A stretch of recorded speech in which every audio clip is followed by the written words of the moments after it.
Hermanos y amigos, Paz de Cristo, aquí estamos de nuevo en la escuela de Muná. Soy el pastor Jorge Solano. Seguimos con el tema acercamiento al mundo de la Biblia y vamos a ver el día de hoy la continuación de los nombres de Dios. Y bueno, vamos a entrar ahora en el nombre sagrado del Tetragramatón, pero antes vamos a ver algunos de los nombres que se derivan de los anteriores que ya vimos de él y el Elión. Bueno, el primero que vamos a ver es el Olam, porque ya que él es usado también para combinar atributos divinos y llegando a considerarse posteriormente nombres de Dios. Aquí tenemos el ejemplo de Génesis 21:33. Y plantó un tamarisco en Berseba e invocó allí el nombre de Adonai el Olam. Esto es en torno al pacto que hicieron Abraham y Abimelech, hicieron sacrificios de animales, Abraham le regaló 7 corderos también, y ahí surge este término, el Olam, el Dios eterno. En el hebreo arcaico da la idea de que Él está más allá del campo de la visión del tiempo y del espacio. Es decir, Dios trasciende al tiempo y el espacio en una continua existencia sin final. Recuerden cuando veíamos el concepto del tiempo, decíamos que el tiempo para los hebreos, el tiempo en la Biblia, no es lineal como el nuestro, sino que es cíclico. Entonces ahí importan más que las fechas, el minuto, las horas, los acontecimientos, ¿no? Entonces aquí Dios está presente en este pacto, que la idea es de que trascienda a las futuras generaciones y ahí se presenta este término, Olam. Y aquí cuando se agrega él, pues queda como el Dios eterno, la traducción más cercana al español, pero significa una existencia continua, sin final, la eternidad de Dios.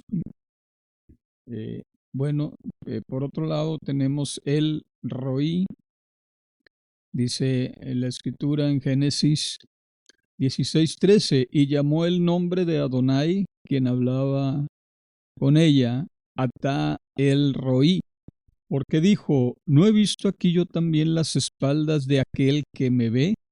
Y esto es cuando Agar estaba huyendo de Sahara, de la esclavitud y todas las ofensas que había recibido, y se encuentra en el pozo, le puso el viviente que me ve. Cuando el Señor oyó su aflicción, entonces aquí se deriva este término, el Roí, el Dios que me ve. Y bueno, esto ha sido utilizado para hablar de uno de los atributos divinos que después cuando entra la teología sistemática a tratar de explicar la divinidad y se le agregan algunas características, ¿no? Que no las nombra como tal la Biblia, pero sí lo da a entender, ¿no? Al menos da las raíces de ello. Aquí evoca la omnipresencia divina, como Dios estaba viendo todo lo que hacía Agar, aunque había huido de la familia donde estaba la presencia de Dios, Dios no dejaba de verla. Es decir, es el Dios que todo lo puede ver, del cual no podemos escondernos. El Roí. Por otro lado está el León. Aquí tenemos el pasaje de Génesis 14:18, que es la primera vez que aparece este término, donde dice, pero Melquisedec, rey de Salem, sacerdote de El Elyon, Dios Altísimo, sacó pan y vino. Esto en torno a las circunstancias cuando Abraham le entregó los diezmos, cuando en la guerra contra Abimelech le entrega los diezmos del botín, se aparece ahí Melquisedec, rey de Salem, y se dice que era sacerdote de el León, el Dios Altísimo, es decir, el que está sentado en el lugar supremo del reino celestial.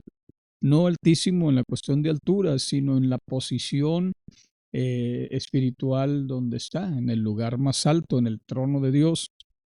Allá está el Ser Supremo. En el hebreo arcaico da la idea de yugo, el que gobierna, ¿no? El que está dictando lo que se debe y no se debe de hacer, el León. Y también tenemos el Shaddai. Este término ya lo vimos en una de las primeras lecciones. En Génesis 17:1 dice, era Abraham de 99 años cuando el Señor se le apareció a Abraham y le dijo, yo soy el Shaddai, anda delante de mí y sé perfecto. Y bueno, vamos a recordar que habíamos mencionado que se traduce normalmente como el Todopoderoso.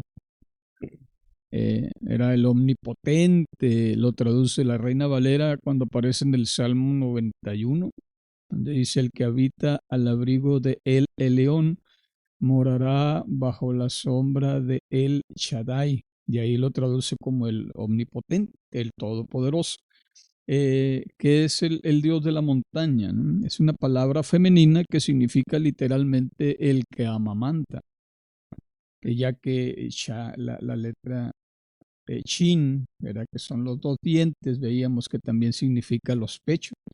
Entonces, esto en relación a la montaña, que era donde acampaban por el agua, los ríos, y el monte ofrecía protección y alimento, pues ahí estaban las cabras salvajes y los animales de los que se alimentaban. Así relacionaron al Todopoderoso que los cuida, que les es suficiente según la tradición rabínica, el Shaddai. Tenemos también Adonai, que en el ejemplo de Génesis 15:8 dice, y él dijo, mi Señor Adonai, ¿en qué sabré lo que he de poseer? Y bueno, aquí dice mi Adonai y luego el tetragramatón, que ya ahorita vamos a ver las opciones de pronunciación. Adonai significa Señor soberano, viene de la palabra Adón, que es dueño, ¿no? El soberano. Y es un plural de majestad, ¿no? De majestad, de reinado. En el hebreo arcaico da la idea de juez. Bueno, la idea de un juez en los antiguos era el que estaba para ver por el bien, que es el término que debería ser en la actualidad, aunque ya pues se han alejado un poco las autoridades de ser el que imparte vida, ¿no? Es la puerta de la vida, es decir, quien gobierna o juzga para traer una vida placentera y justa a la gente. También puede significar soberano o dueño. Y cabe mencionar aquí, lo interesante es que Adonai se volvió la forma más usada para los hebreos para referirse a Adonai cuando dejaron de pronunciar su nombre. Esto ya lo explicamos. Y entramos entonces al nombre sagrado, al nombre revelado por Dios a Moisés en la montaña, pues este tetragramatón, ¿verdad? Yud, Hei, Bab, Hei. Recuerden que el hebreo es de derecha a izquierda, pero ya en el español queda la Yud, Hei, Bab, He. Y bueno, ¿qué hay de este nombre? En Génesis 3:15 dice, y dijo además Elohim a Moisés, así dirás a los hijos de Israel. Este nombre, este tetragramatón, dice Adonai, como lo pronunciaban los hebreos, el Dios de vuestros padres, Dios de Abraham, Dios de Isaac y Dios de Jacob, me ha enviado a vosotros. Este es mi nombre para siempre jamás. Este es mi memorial de generación en generación. Es decir, este es el primer nombre prácticamente revelado a los hebreos. Los demás eran nombres que el hombre le asignaba a Dios en virtud de la revelación que recibía en ese momento dado. Pero aquí es un nombre que viene de arriba, es un nombre dado por Dios. Este es el famoso tetragramatón, que son 4 letras, ¿no? Eso significa tetragramatón. Y fue el nombre revelado a Moisés cuando el Señor le habló desde la zarza ardiente. Su significado ha sido confuso y su pronunciación pues aún más. Vamos a ver aquí cómo se manejaba. Primero aquí les muestro una imagen de lo que he estado presentando en las introducciones del rollo de la Cueva uno, del rollo de Isaías. Esto es de Qumran, recuerden la nomenclatura para los rollos descubiertos en Qumran, que es el número de la cueva, la Q de Qumran, y a qué libro se refiere. Este es el rollo de Isaías encontrado en la Cueva 1 de Qumran durante las excavaciones de 1947, el siglo pasado, donde aparece Adonai en la grafía del segundo templo. Aquí aparecen las letras Yud, la Hei, la Bab y la Hei. Esta es la grafía eh, aramea del segundo templo, la que aprendieron cuando fueron llevados cautivos a Babilonia. Y aquí les muestro también un fenómeno interesante. En la cueva 11 de Qumran, en el manuscrito número 5, aparece una inscripción también del nombre sagrado que conserva en tiempos del segundo templo, es decir, en tiempos de Qumran, en tiempos de la cautividad, pues del 586 en adelante, eh, consagra la grafía del palo hebreo, del hebreo del reino.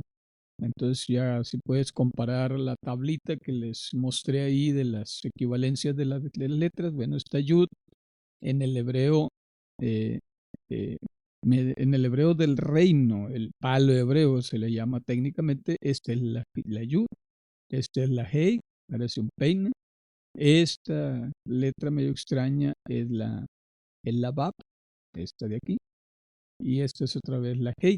Y sin embargo, aunque las demás letras aparecen en la grafía aramea, el nombre sagrado lo ponen en la grafía de paleohebreo. Y también fíjense que hay 8 puntitos que rodean la palabra.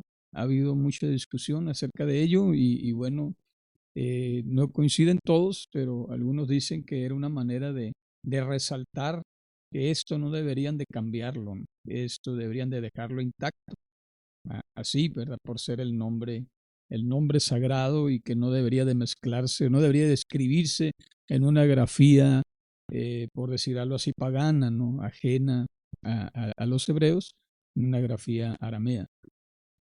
Pero bueno, recuerden que cuando hablábamos del nombre en una de las primeras lecciones decíamos que el nombre es lo que da identidad a un ser. Algo que no tiene nombre no existe para los hebreos. En la mentalidad hebrea, todo lo que existe debe tener un nombre y ese nombre refleja las características o la naturaleza de esa persona o de ese objeto, ¿no? En este caso, el carácter y persona de Dios tiene que ver con el nombre revelado en la montaña. Yo soy el que soy. Es una extraña palabra que juega con los sonidos del verbo ser o el verbo existir. Es algo parecido al verbo ser o estar, ¿no? Pero aquel ser o existir que se pronuncia Yahá. Aquí está la Hei, la Yud y la Hei. Y estas 3 letras están contenidas en el nombre sagrado del tetragramatón. Entonces, Yahá es la palabra, la raíz, podemos decirlo, de esto. Zorrilla, en su libro Lenguaje y Pensamiento del Antiguo Testamento de 1987, que agrego en la bibliografía, enlista los siguientes significados para el tetragramatón. Por un lado, el que hace ser, es decir, el creador, el que tiene la capacidad de hacer cosas de la nada. Ese es un significado del tetragramatón. Por otro lado, el que es, el que existe, ¿no? O sea, el autoexistente, aquí deberíamos de haber puesto el autoexistente, el que existe por sí mismo, que no depende de nadie más para existir.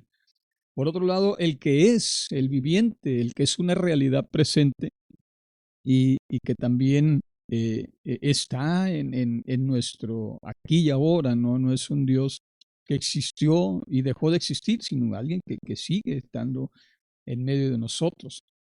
Yo soy el que soy, el Dios que está presente en cada circunstancia del pueblo de Dios. Por otro lado, yo soy el que seré, evoca ahora un tiempo futuro, ¿no? Que es el constante, es decir, es el que el que ya fue, el que está siendo, el que va a ser, el constante, ¿no? El que siempre está ahí. Y por otro lado dice, yo soy el que estoy siendo. Es decir, creé las cosas en el pasado, las sustento, las sigo haciendo, tengo la capacidad de hacer nuevas todas las cosas. Si se dicen ese tipo de frases eran comunes en nuestro Señor Jesús, ¿no? Pues esa es la revelación por excelencia. Y bueno, pues tiene que ver con el nombre sagrado, ¿no? No voy a meterme mucho, no quiero meterme mucho al Nuevo Testamento, al nombre de Jesucristo, porque pues eso lo dejaremos para acercamiento al mundo del Nuevo Testamento, ¿no? Hasta se podría pensar que con ese nombre Dios no quiere ser definido. O sea, eso llega a decirse, es decir, pues es que no tenemos una definición clara, un significado claro de esas cuatro letras. Entonces, pues a lo mejor Dios no quiere ser definido, lo quiere dejar como un misterio, ¿verdad? Y aquí al respecto dice Luis Choquel, que es también uno de los que escriben aquí los libros del Antiguo Testamento que refieren la bibliografía, no se define por predicados externos, sino por sí mismo. Es decir, como diciendo, ¿cómo les puedo explicar lo inexplicable?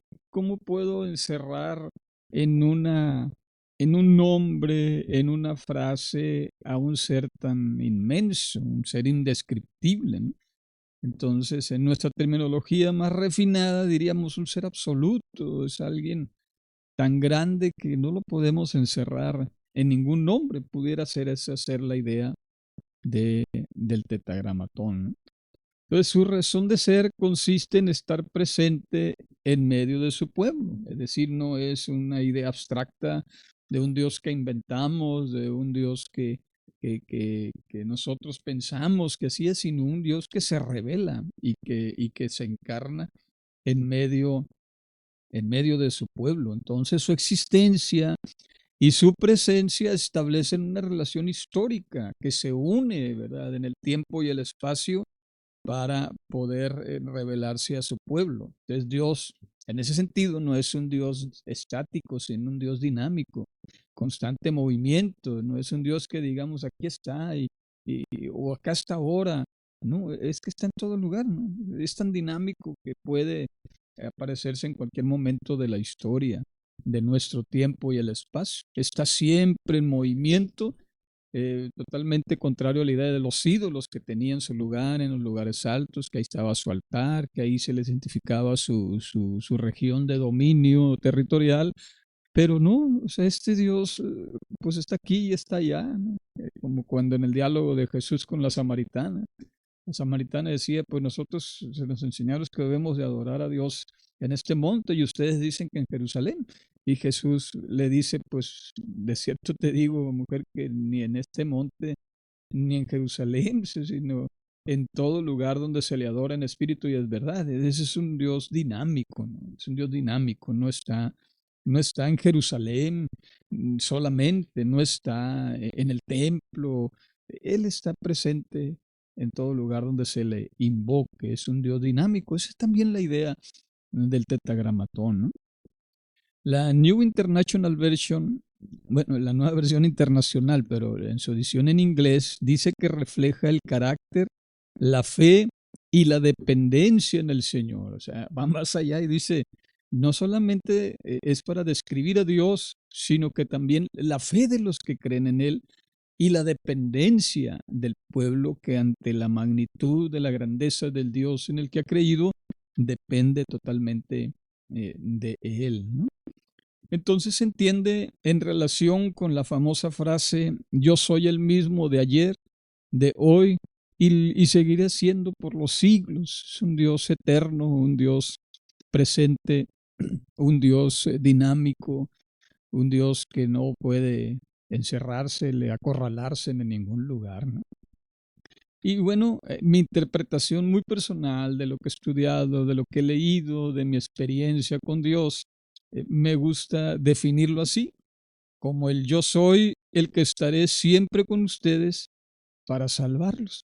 Porque recuerden que también las letras tienen que ver con, con el verbo ser y existir, pero también con el verbo salvar, ¿no? Que de ahí viene Yeshua, de salvación. Entonces, es un Dios que existe y que siempre está presente cuando lo invocamos para salvarnos, ¿no? Bueno, pues ese es mi intento de tratar de entender el tetragramatón. No espero que puedas hacer tu propia definición en tu experiencia y en los conceptos que estamos manejando. Pero bueno, en cuanto a la pronunciación del nombre sagrado, Romer dice que se usó la forma primitiva de Yahoo o Yahó. Y aquí hay que entender también, hermanos, que no es muy complicado reproducir los sonidos que pudieron manejarse en Oriente porque era otro estilo de dicción. Nosotros aquí en esta parte de México hablamos un poco golpeado, ¿no? Arrancherados, norteños, pero ellos usaban mucho la glotis y por otro lado la aspiración al hablar. Entonces aquí Romer menciona y coincide con otros autores que uno de la pronunciación más antigua puede haber sido Yahoo, Yahoo, así como aspirando, Yahoo o Yahoo, Yahoo. Entonces de una manera diferente, no, no golpeada las palabras y mucho menos con eh, la J alemana, ¿no? Que heredamos en la traducción que pone Casiodoro de Reina. Pero bueno, hay que también notar que después de la destrucción del templo de Jerusalén, eso fue en el año 70, cuando el emperador Tito pues impuso ese sitio sobre Jerusalén, que primero los mató de hambre y después los que quedaron vivos, pues derribó las puertas, las quemó, las paredes de Jerusalén, destruyó el templo, quemó a mujeres, niños, una cosa horrenda, un apocalipsis para los hebreos. Y bueno, pues a partir de ese evento, el judaísmo farisíaco prohibió totalmente el uso del nombre del tetragramatón. El nombre tenía que ser escondido, guardado en secreto, ¿no? O sea, esto lo vamos a quedar. Pudieron haber destruido nuestro templo, pudieron haber arrasado a nuestro pueblo, quemaron nuestra ciudad, los lugares sagrados, los escritos, pero algo que vamos a conservar y que no nos van a poder quitar es el nombre de Dios. Y bueno, este concepto se encuentra registrado en la regla de la comunidad encontrada en Qumran. Y de ahí en adelante, cuando veían el tetragramatón, que pues pudo haber sido Yahoo, Yahoo u otras pronunciaciones posteriores, en la escritura decían Adonai.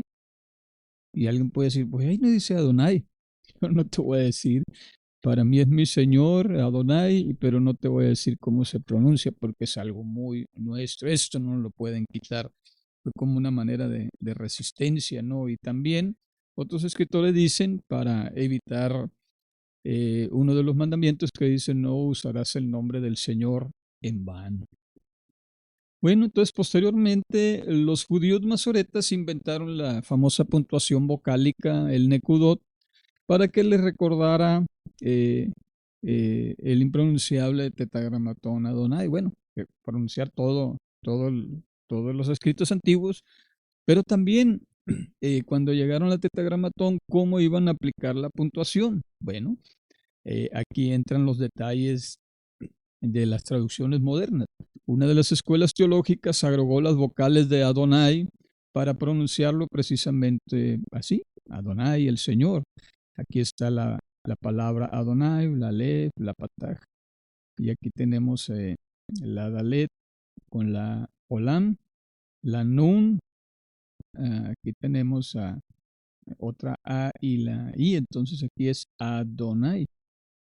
Y entonces lo que hicieron es traspasar estas vocales. De aquí la patah Shiva quedó solamente en el Shiva. El Olam, que aquí lo trasladaron. Y aquí lo que viene es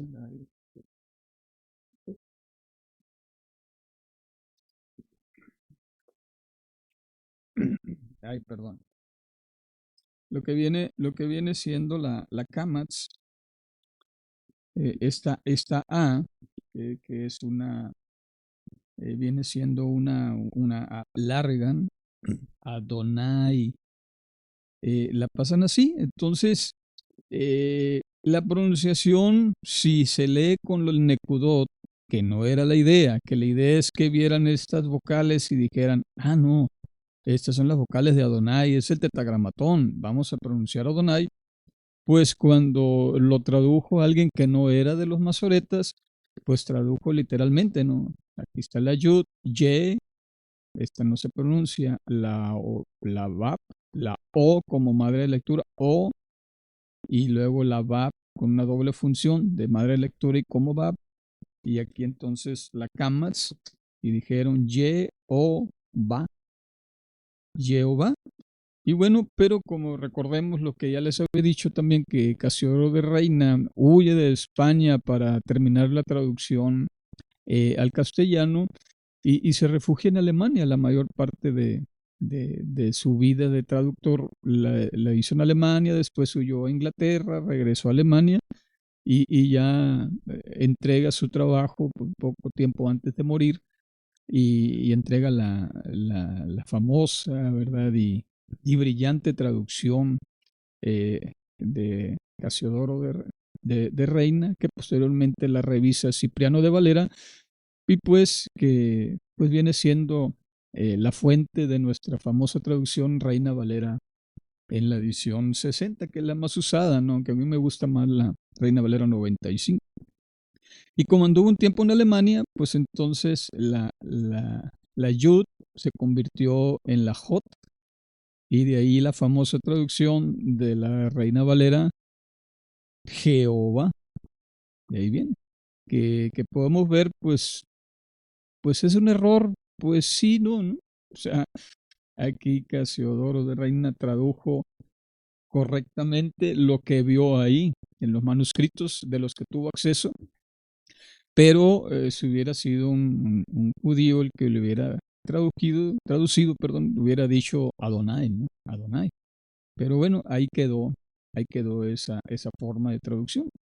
Otra escuela rabínica prefirió usar las vocales de Hashem, que es el nombre, el nombre. Aquí dice Hashem y eh, pasando las vocales, esta pataj, y luego la seré, que es una forma de E también larga. Aquí es Hashem, Hashem. Entonces ya queda aquí la traducción ya ve, que ya esta también la utilizan muchas Biblias, sobre todo las de traducción inglesa, y ya con la influencia anglosajona, pues la BAP la convierten en W, ¿no? Y dicen Yahweh. Pero bueno, qué tan correcto es, qué tan incorrecto, pues ustedes juzguen, ¿no? Yo no me gusta pronunciar Yahweh.